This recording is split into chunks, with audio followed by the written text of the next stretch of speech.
Hi hello, welcome back to Nisha's world channel. Nisha's world ചാനലിലേക്ക് എല്ലാ കൂട്ടുകാർക്കും സ്വാഗതം. ഇന്ന് മോർണിംഗില് നമ്മള് ബ്രേക്ക്ഫാസ്റ്റ് ഒക്കെ റെഡിയാക്കാണ്. അപ്പൊ ചപ്പാത്തി പരത്തലൊക്കെ കഴിഞ്ഞു, ഇനി ചൂടുകയാണ് കേട്ടോ. അപ്പൊ എന്തായാലും വീഡിയോയിൽ ഉൾപ്പെടുത്തുകയാണ്. എന്തൊക്കെയുണ്ട് കൂട്ടുകാരെല്ലാവരും, വിശേഷങ്ങളൊക്കെ സുഖം തന്നെയല്ലേ? എല്ലാവരും സുഖമായിട്ട് സന്തോഷത്തോടെ മുന്നോട്ട് പോകുന്നു എന്ന് വിചാരിക്കുന്നു. ഇനിയിപ്പോ 2 ദിവസം കഴിഞ്ഞാൽ ഓണാണ്. ഓണത്തിന്റെ തിരക്കുകളും കാര്യങ്ങളൊക്കെ അല്ലേ.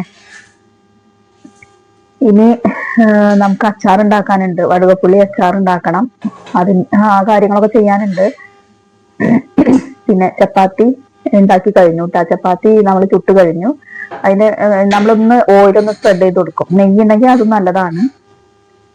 അപ്പൊ അത് ഉണ്ടാക്കി കഴിഞ്ഞപ്പോ ഇനി നമ്മൾ പരിപ്പും കഷ്ണങ്ങളൊക്കെ ഇട്ടിട്ട് വേവിച്ച് കുക്കറിൽ വേവിച്ച് വെച്ചിട്ടുണ്ട്. ഇനി നമുക്ക് സാമ്പാർ തയ്യാറാക്കാം. അതിന് നമ്മൾ ചട്ടി അടുപ്പത്ത് വെച്ചു, പാൻ അടുപ്പത്ത് വെച്ചിട്ടുണ്ട്. അതും ചൂടായി വരട്ടെ. ചൂടായി വരുമ്പോൾ ഓയില് അല്ലെങ്കിൽ വെളിച്ചെണ്ണ ഒഴിക്കുക. വെളിച്ചെണ്ണ ഒഴിച്ചിട്ട് കടുക് ഉലുവ ഇട്ട് പൊട്ടിച്ചതിന് ശേഷം മസാല പൗഡറുകളൊക്കെ ചേർത്ത് കൊടുക്കുക. മുളക് പൊടി, മല്ലിപ്പൊടി, മഞ്ഞൾപ്പൊടി, അതുപോലെ നമ്മളുടെ സാമ്പാർ പൊടി ഉണ്ടെങ്കിൽ അതും ചേർത്ത് നമ്മൾ തയ്യാറാക്കി വെച്ചിട്ടുള്ള വേവിച്ച് വെച്ചിട്ടുള്ള പച്ചക്കറി കഷ്ണങ്ങളെല്ലാം കൂടി പരിപ്പും ചേർത്ത് ഇളക്കി ഉപ്പ് അതുപോലെ പുളി എല്ലാം ചേർത്ത് പാകത്തിന് വെള്ളവും ഒക്കെ ചേർത്ത് അങ്ങനെ സാമ്പാർ ഉണ്ടാക്കപ്പോ എല്ലാവർക്കും അറിയുന്നതാണ്. ഞാൻ അങ്ങനെ ചെയ്യാറ് കേട്ടോ. ആദ്യം തന്നെ ഒന്ന് വേവിച്ച് വെക്കും കുക്കറിൽ, പരിപ്പും കഷ്ണങ്ങളൊക്കെ ഇട്ടൊന്ന് വേവിച്ച് വെക്കും. പിന്നീട് നമ്മൾ ഇതുപോലെ എണ്ണ താളിച്ചിട്ട് കടുക് പൊട്ടിച്ച് മസാലകളെല്ലാം ചേർത്തൊന്ന് മൂപ്പിക്കും. പൊടികളൊക്കെ ഒന്ന് മൂപ്പിച്ചതിന് ശേഷം ഈ വേവിച്ച കഷ്ണങ്ങളൊക്കെ ചേർത്തിട്ടാണ് സാമ്പാർ തയ്യാറാക്കുന്നത്. അപ്പൊ അത് ആയിക്കൊണ്ടിരിക്കുകയാണ്. ഇനി അതായി കഴിഞ്ഞാൽ ചായ ഉണ്ടാക്കി കഴിഞ്ഞു കേട്ടോ. പിന്നെ അതുപോലെ ചോറ് വെച്ച് കഴിഞ്ഞു. ഇനി ഇതും കൂടെയൊക്കെ ഉള്ളു പണികള്. പിന്നെ അയില നന്നാക്കിയിട്ട് അത് മസാല തേച്ച് വറക്കാനുണ്ട്, കറി വെക്കാനുണ്ട്. കറി വെക്കാനുള്ളതൊക്കെ മാറ്റി വെക്കുകയുള്ളൂ, ഫ്രിഡ്ജിൽ വെച്ചിട്ട് നാളെ ചെയ്യുള്ളൂ കേട്ടാ.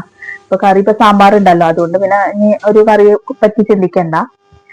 എന്താണ് എല്ലാവരും വിശേഷങ്ങളൊക്കെ? സുഖല്ലേ? എല്ലാവരും വീഡിയോ കാണുക, സപ്പോർട്ട് ചെയ്യാട്ടോ. അങ്ങനെ നമ്മളുടെ സാമ്പാറിലേക്ക് വേണ്ട പൊടികളും കാര്യങ്ങളൊക്കെ ചേർത്ത് കൊടുത്തു. ഇനി നമുക്ക് അത് തിളയ്ക്കുന്ന വരെ വെയിറ്റ് ചെയ്യാം. ഞാൻ നാളികേരൊന്നും വറുത്ത് അരച്ച് ചേർത്തിട്ടില്ല കേട്ടോ. സിമ്പിൾ ആയിട്ടുള്ള ഒരു സാമ്പാർ. അപ്പൊ ചപ്പാത്തിയിലേക്ക് അത് എടുക്കാം. അതുപോലെ ഉള്ളിക്കറി ഉണ്ടാക്കിയിട്ടുണ്ട്, ഉള്ളിക്കറി ചെയ്യാന്ന് വിചാരിക്കുകയാണ്. അപ്പൊ ഇതൊക്കെ ചെയ്യുന്നതിന്റെ ഇടയ്ക്ക് ഒരു വീഡിയോ പിടിച്ചതാണ് കേട്ടോ. അപ്പൊ നിങ്ങളുടെ അടുത്തേക്ക് വരാനായിട്ടുള്ള ഒരു വീഡിയോ, അത്രേ ഉള്ളൂ. ഞാൻ കുറച്ച് പുളി ഇന്ന് പിഴിയുന്നുണ്ട്. പുളി കൂടരുത്. മീൻ കറിയിൽ തിന്നും പോലെ സാമ്പാറിൽ കുറച്ചല്ലേ വേണ്ടുള്ളൂ. അപ്പൊ ഞാനത് വെള്ളത്തിലിട്ട് വെച്ചിരുന്നു പുളി. അപ്പൊ അതൊന്ന് പിഴിഞ്ഞു ഒഴിക്കട്ടെ. ഇനി ഓണത്തിന്റെ തിരക്കുകളും കാര്യങ്ങളുമാണ്. ഓണത്തിന്റെ പായസം വെക്കുന്നതും കാര്യങ്ങളൊക്കെ നമുക്ക് വീഡിയോയിൽ പറ്റുമെങ്കിൽ അന്നത്തെ തിരക്കിനനുസരിച്ചിരിക്കും. അപ്പൊ ഒരു വീഡിയോ ആയിട്ട് ഞാൻ നിങ്ങളുടെ അടുത്തേക്ക് വരുന്നതായിരിക്കും.